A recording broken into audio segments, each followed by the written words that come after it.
Hello എല്ലാവർക്കും നമസ്കാരം. ഇന്നത്തെ വീഡിയോയിലേക്ക് എല്ലാവർക്കും സ്വാഗതം.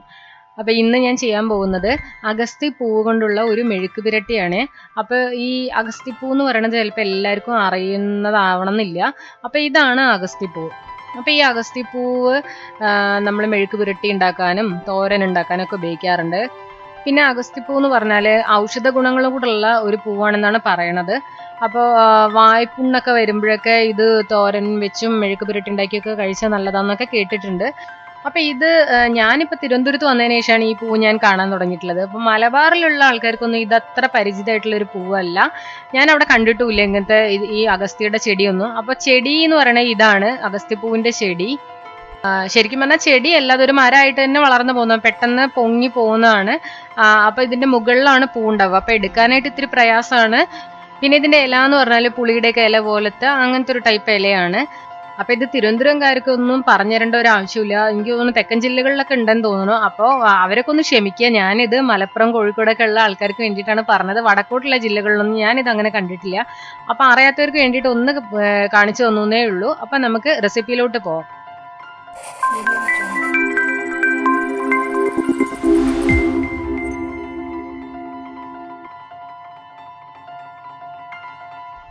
അപ്പൊ അഗസ്തിയുടെ പൂവെന്ന് പറയുന്നത് ഇതാണ്. അപ്പൊ ആദ്യം നമുക്കിതൊന്ന് വൃത്തിയാക്കി എടുക്കണം. അപ്പൊ ഇതിനകത്ത് ചിലപ്പോൾ പുഴുവൊക്കെ ഉണ്ടാവും. അപ്പൊ അത് തുറന്ന് നോക്കി തന്നെ അതിനകം ഒന്ന് ക്ലീൻ ചെയ്യണം. അപ്പൊ അതെങ്ങനെയാന്ന് ഞാൻ കാണിച്ചു തരാം.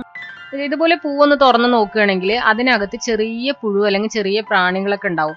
അപ്പോൾ എല്ലാ പൂവും നമ്മൾ എടുത്ത് ഒന്ന് ക്ഷമയോടെ ഒന്ന് നോക്കണം. അപ്പോൾ അങ്ങനെ ഉണ്ടെങ്കിൽ അതിനെ മാറ്റിയിട്ട് നമുക്ക് അതൊന്ന് കഴുകിയെടുക്കാം. അപ്പോൾ ചില പൂവിലേ ഉണ്ടാവുള്ളൂ, എല്ലാ പൂവിലൊന്നും ഉണ്ടാവില്ല. അപ്പോൾ എല്ലാ പൂവും ഇതുപോലെ ഒന്ന് നമുക്ക് എടുത്ത് നോക്കാം. അതുപോലെ ഈ ഞെട്ട ഒന്ന് പൊട്ടിച്ച് കളയാം. പുഴു ഉണ്ടെങ്കിൽ അതിനെടുത്ത് മാറ്റാം.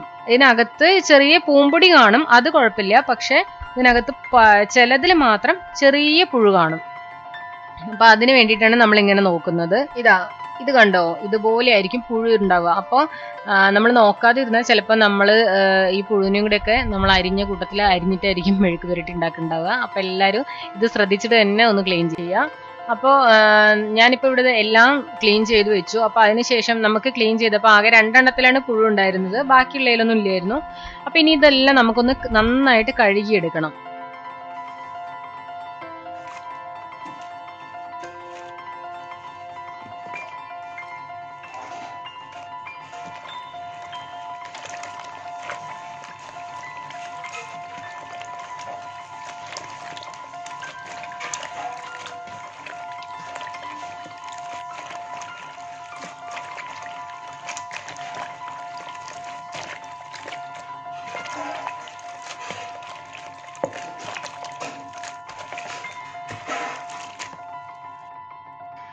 കഴുകിയതിന് ശേഷം നമുക്ക് ഇതിനെ ഒന്ന് ഊറ്റി മാറ്റി വയ്ക്കാം. അപ്പം തീരെ വെള്ളമില്ലാതെ വേണം നമ്മൾ അരിഞ്ഞെടുക്കാനായിട്ട്.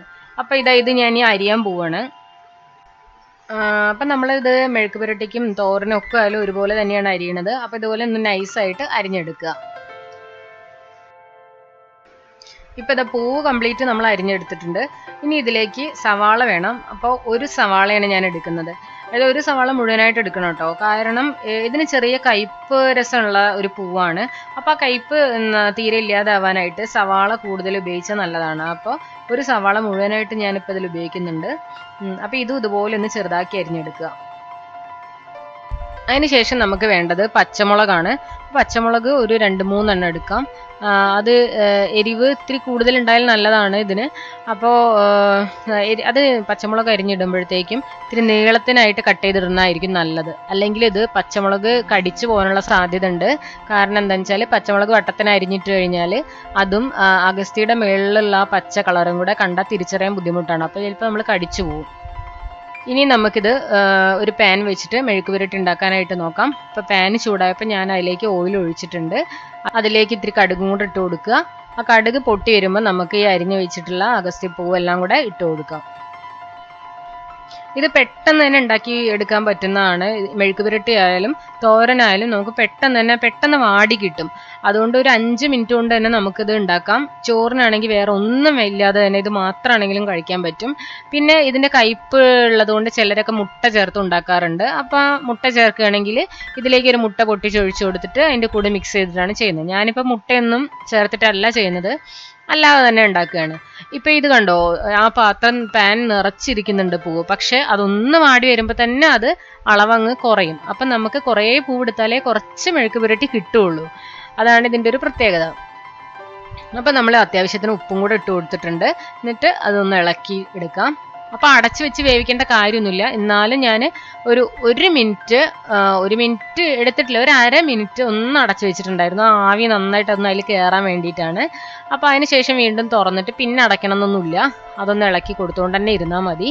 അതായത് ഒരു മീഡിയം ഹൈ ഫ്ലെയിമിലായിട്ടിട്ട് കൊടുക്കാം, ലോ ഇടണമെന്നൊന്നുമില്ല. അപ്പൊ പെട്ടെന്ന് തന്നെ നമുക്കൊരു 5 മിനിറ്റിനകത്ത് അത് നന്നായിട്ട് വാടി കിട്ടും. അപ്പൊ വാടി വരുമ്പോൾ അതിൻ്റെ ആ കയ്പ്പ് രസവും പോവും. അപ്പൊ നിങ്ങൾ ഇതായോന്ന് അറിയാനായിട്ട് നന്നായിട്ട് ഇതിന്റെ ഈ അളവ് കുറഞ്ഞു വരും, അതിന്റെ കളറും ഒന്ന് മാറി വരും. അതുപോലെ തന്നെ ടേസ്റ്റ് ചെയ്ത് നോക്കുമ്പോഴത്തേക്കും ആ കയ്പ്പ് രസം അങ്ങ് പോയി കിട്ടും. അതാണ് അതിന്റെ കറക്റ്റ് പാകം എന്ന് പറയണത്. അപ്പോൾ ഇനിയിപ്പോൾ ഞാൻ അതൊന്ന് അടയ്ക്കാൻ പോവുകയാണേ.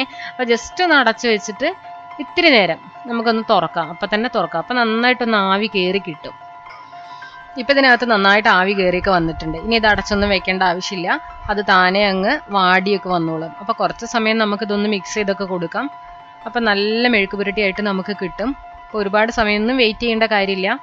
ആകെ ഒരു 5 മിനിറ്റിനകത്തുള്ള പരിപാടിയേ ഉള്ളൂ ഇത്. അപ്പോൾ പെട്ടെന്ന് തന്നെ നമുക്ക് വീട്ടിൽ തയ്യാറാക്കാനും പറ്റും.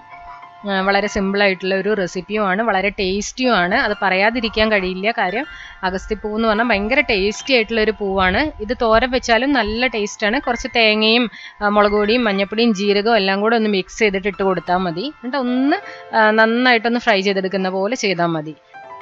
ഈ ഒരു സീസണിലാണ് അത് പൂവ് ഉണ്ടാവുന്നത്. അതായത് ഒരു നവംബർ ഡിസംബർ മാസങ്ങളിലൊക്കെയാണ് കൂടുതലായിട്ട് ഈ പൂവ് വിരിയുന്ന സമയം എന്ന് പറയുന്നത്. പിന്നെ ഇപ്പൊ അഗസ്തിപ്പൂ എന്ന് പറയുന്നത് ചെറിയ ചെടിയായിട്ടും വാങ്ങിക്കാൻ കിട്ടുന്നുണ്ട്. അതായത് ഒരു ബോൺസൈ രൂപത്തിലേക്കുള്ള ചെടിയായിട്ടും കിട്ടുന്നുണ്ട്. അപ്പൊ അതാവുമ്പോൾ പൊങ്ങി പോവാതെ തന്നെ നമുക്ക് അതും എല്ലാ സീസണിലും പൂവ് ഉണ്ടാകുന്ന ചെടിയായിട്ട് കിട്ടുന്നുണ്ടെന്ന് പറയണു.